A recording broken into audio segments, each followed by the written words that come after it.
the uniqueness property of logarithms. That says if log base b of something equals log base b of something, then those two arguments have to be equal. I always think about it this way. If you have equal bases, it implies you have equal arguments. So, first of all, I'm going to have the log of something equaling the log of something. That's the way that thing has to start out. So I don't care but the two bases have to be the same in order for this to work. If they're not the same, it's not going to work. So I have a single log on the left-hand side, but not on the right, so I need to bring these together using the properties of logarithms, so that log base 3 of 7 minus 3x equals log base 3 of a sum turns into a product for x. And this is, of course, properties of logs. Now, using the uniqueness property, this would say if these two are the same, then the argument has to be the same. So I can drop the logarithms. And now I just have a linear equation to solve. So add 3 to both sides, so 7x equals 7, or x equals 1.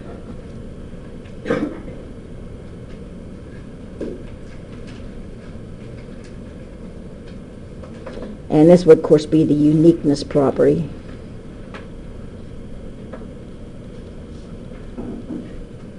And, of course, what they would want you to do is to check your answer. Is it true that log base 3 of 7 minus 3 times 1, is that equal to log base 3 of 1 plus log base 3 of 4?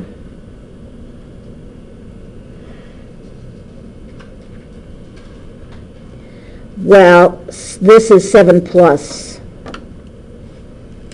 minus 3, which is 4. So this says log base 3 of 4 equals, what's log base 3 of 1? No matter what, log base 3 of 1 is what?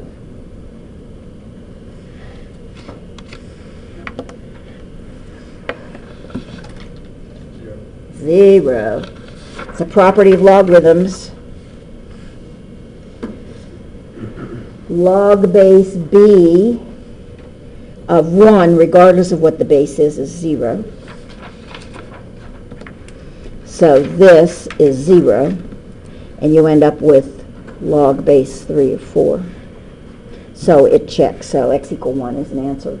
Now for me, what I would do is I just put 1 in, and if the argument remains positive, I figure it's going to be okay.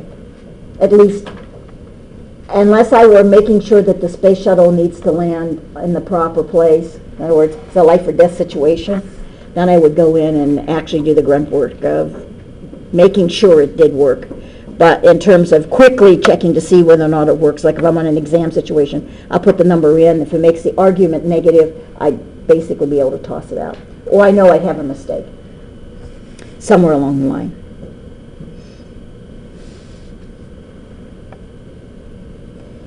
Now again, if I look, here's my equal sign. On the right-hand side, I have natural log of 3, so I only have a single one over there. But I got a double one here, so I need to use the properties of logs to bring them together. So this would say that the natural log of a quotient of a subtraction is a quotient, with the numerator being the guy with the plus in front and the denominator being the guy with the minus in front.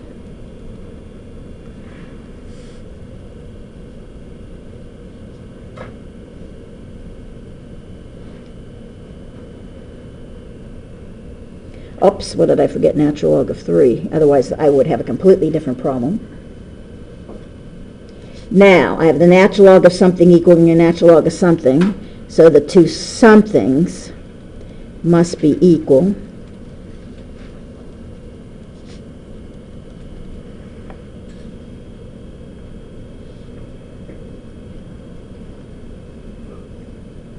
Now we can begin to set up our equation. We can do one of two things. We can multiply both sides by the denominator. Some of you are used to means and extremes. In other words, if I have a fraction equaling a fraction, you can cross multiply. Either way. And this is going to give me 1 plus 2x equals 3 times 1 minus x.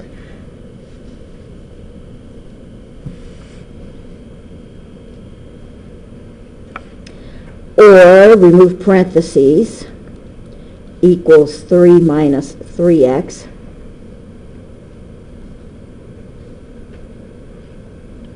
Add 3x to both sides so that 1 plus 5x equals 3.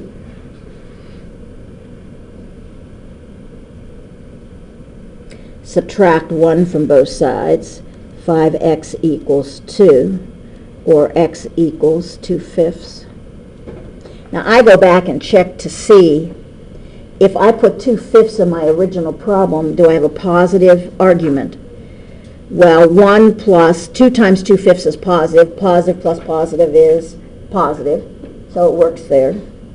1 minus 2/5, well, 2/5 is smaller than 1, so 1 minus 2/5 is a positive number. So the likelihood of me having the correct answer is pretty good. Or you could go in and check it. I would probably check it with my, well, let's see, natural log is on our calculator. I'd check it with my calculator.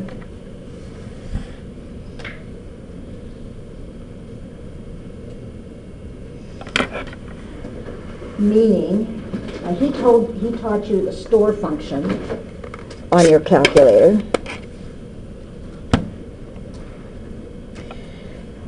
So that I would take 2 divide 5, store that in x. So x is now 2/5. So if I type in the left-hand side, which is the natural log of 1 plus 2x, subtract the natural log of 1 minus x,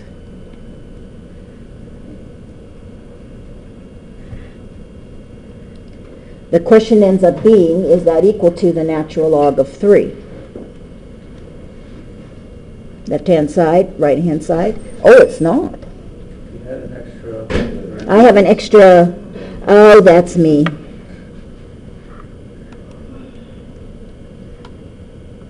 I'm so used to putting in parentheses. That's what, by the way, kind of drives you crazy on some of these programs. Every time you, oh, there we go, they are equal. Every time you go in and to use a different program, there's a program out there that I show my brief calculuses, which is some of you may have worked with, is a program called Wolfram Alpha, which does a lot of your calculations and stuff for you.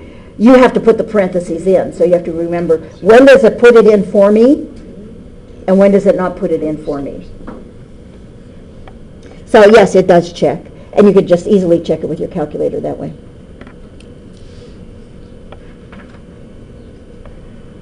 Solve the equation and check your answer. So again, this is, everybody's got a log attached. Everybody's got a log attached. By the way, if I'm looking at what's the domain of this guy, because when I bring these together, I'm going to change the domain. And what I normally do, if I'm going to look at domain, I go with the original problem. This one says that x has to be positive. And at the same time, x plus 2 has to be positive. And at the same time, 3 has to be positive. And at the same time, 2x minus 3 has to be positive. Those are your restrictions. So each one is going to bring a restriction into play. And whatever x values come out have to make everybody happy. So this says that x has to be positive and x must be greater than negative 2. Well, if x is positive, is x automatically bigger than negative 2? Yeah. So this guy doesn't add anything to the mix. And 3 is, of course, positive. And this says that 2x must be greater than 3, or x must be greater than 3 halves. Who's the biggest of them all? See, greater than 0 kills this guy. Because if I have x values that are automatically greater than 0, makes this one happy, it'll certainly automatically make this one happy too. This guy's happy because he's positive. But if I had an x value of 1, that's smaller than 3 halves. So if I put 1 in here, I'm going to have a negative number. So the domain of your solution set is always going to be the largest of the group. So the domain here will be x greater than 3 halves. You always pick the biggest, because he asked if the biggest, in other words, the most restrictive, is going to make everybody happy. So that says if I come out with values that are bigger, that are smaller than 3 halves, you toss them, because somebody's going to be unhappy in the mix.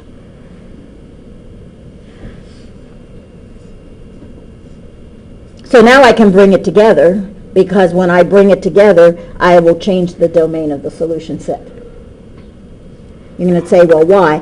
Because if I write this one, this is the log of x times x minus 2 is equal to the log of 3 over 2x minus 3. So I've got two properties of logs here. Now, if x were a negative number and x minus 2 would be a negative number, a negative times a negative would be a positive, which is why it changes the domain. If x is negative, it fails on the original problem. But x being negative here passes. But be careful, you can change the domain. That's why you go after the original problem, whatever that happens to be. Now, if these two things are the same, I can then dump the log.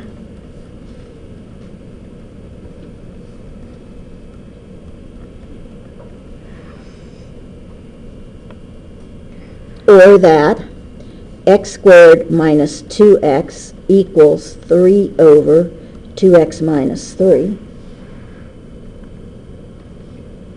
Now I have to clear the denominator. Again, you can either cross multiply, depends upon what you're most comfortable with, or multiply by the common denominator, which is 2x minus 3. So that 2x minus 3 times, now this whole thing is times, so I'm going to be doing a binomial.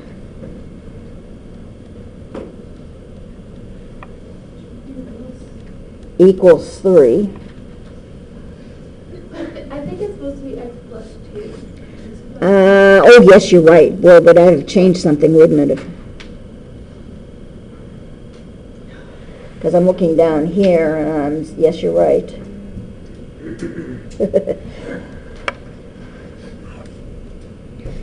This would drive my intermediates crazy. They're having problems enough as it is. This would be 2x cubed. So it's first minus 3x squared, inner, outer is plus 4x squared, last is minus 6x equals 3.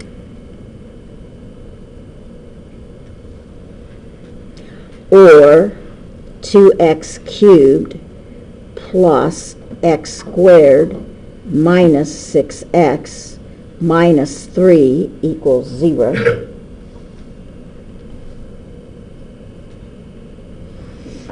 Now what?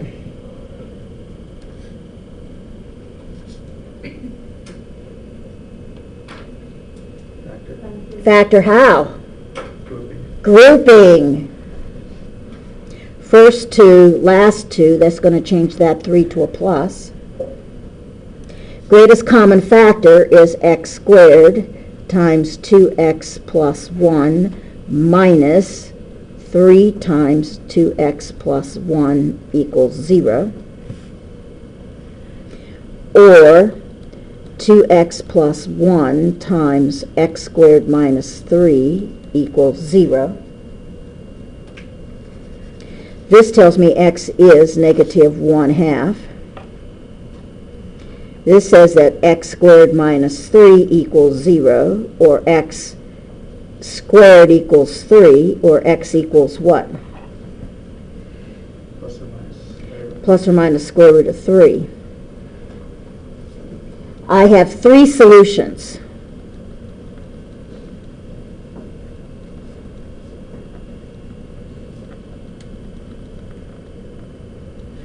Who needn't apply for the job?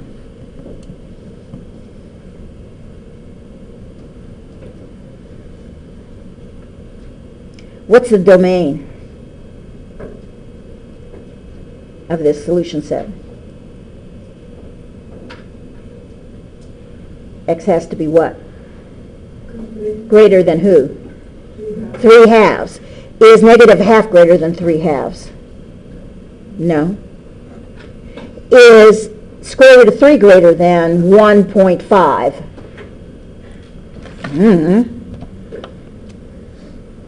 Second square root, 3. 1.7, so it's bigger than 1.5. That's 1.5. So here's a solution. Is negative square root of 3 bigger than 3/2? No. I have one solution only, and it's x equals square root of 3. Now you can always go back to the original problem, and does it make sense to take the log of negative 1/2? No.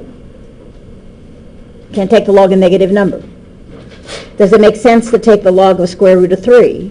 Yes. Does it make sense to take the log of the negative square root of 3? No. It's a negative number.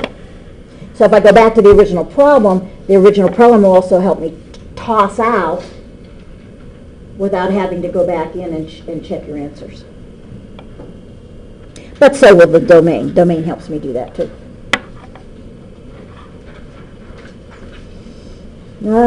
Domains. That's the bane of college algebra.